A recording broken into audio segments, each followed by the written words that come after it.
और इस राज्य के विकास के परिप्रेक्ष्य से बहुत ही अहम है और आप लोगों की भी भूमिका बहुत अहम है। इस बैठक में रेगुलरली जब भी ये बैठक को बुलाया जाता है, हम दोनों ही माननीय मंत्री और जितने भी अहम ओहदे पे बैठे हुए लोग हैं वो चाहे कहीं पे भी हो, उस बैठक मुझे लगता है ये शायद मेरा तीसरा बैठक है या चौथा बैठक जिसको हम अटेंड कर रहे हैं, मगर कुछ सुधार, हल्का सुधार देखने को मिलता है काफ़ी सारे फीडबैक के बाद।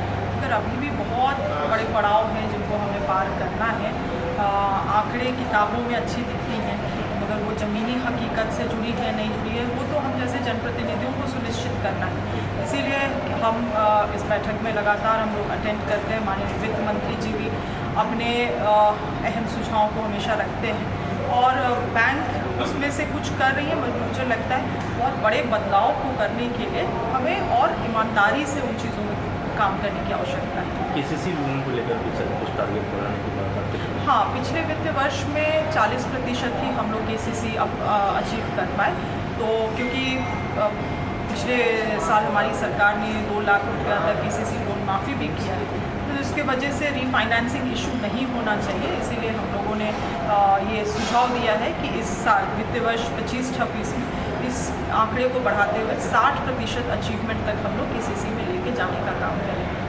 उन लोग का भी कोई कंसर्न आया कि इंफ्रास्ट्रक्चर खासतौर पर अर्बन एरिया में बैंक खोलने को लेकर उस तरह का इंफ्रास्ट्रक्चर नहीं है जिससे दिक्कत है? ये अर्बन एरिया नहीं, देखिए जो बैंक का नॉर्म कहता है, आरबीआई का नॉर्म कहता है कि हर एक 5 किलोमीटर के डिस्टेंस में एक शाखा होना चाहिए बैंक का, और उसके अलावे जो है लगभग 3000 जनसंख्या में एक शाखा होना चाहिए। तो वैसे में आज भी झारखंड में बहुत सारे जगह हैं जहाँ पे आप देखेंगे 20-20 किलोमीटर में, 25-25 किलोमीटर में एक भी ब्रांच नहीं है। कई सारे जगहों के लिए इनको कंप्लायंस करने के लिए कहा गया है। कहीं पे हुआ है, कहीं पे कंप्लायंस नहीं हो पाया है क्योंकि वहाँ पे ब्रांच खोलने के लिए कोई ब्रिक एंड मोटर, कहने का मतलब कोई बिल्डिंग भवन भी नहीं है। तो वैसे में बैंक सुझाव दे जिन रैंक को टारगेट दिया गया है, जैसे सिमडेगा में एक गांव है, वहाँ पे गुमला में गांव है, हमने लापुर में भी दिया है वहाँ पे। तो ऐसी जगहों पे अगर आपका सुझाव है तो सुझाव दें। अगर आप बैंक नहीं खोल सकते तो बीसी एजेंट्स को वहाँ पर डिप्लॉय करें।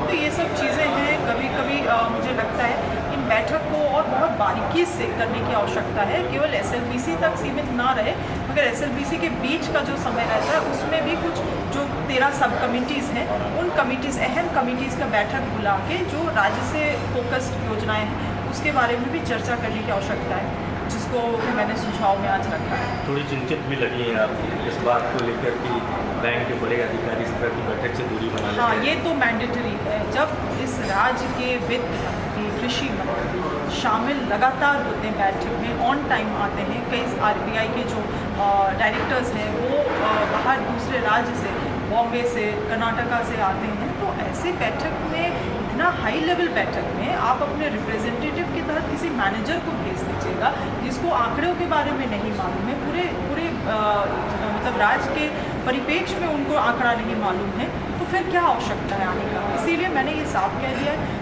सीनियर मेंबर ही आएंगे जिनको सभी जानकारी है, जिनके पास जवाब नहीं है वो बैठक में नहीं आए। केवल कोरम पूरा अटेंडेंस दिखाने के लिए यहाँ आ रहे हैं, इससे क्या होता है?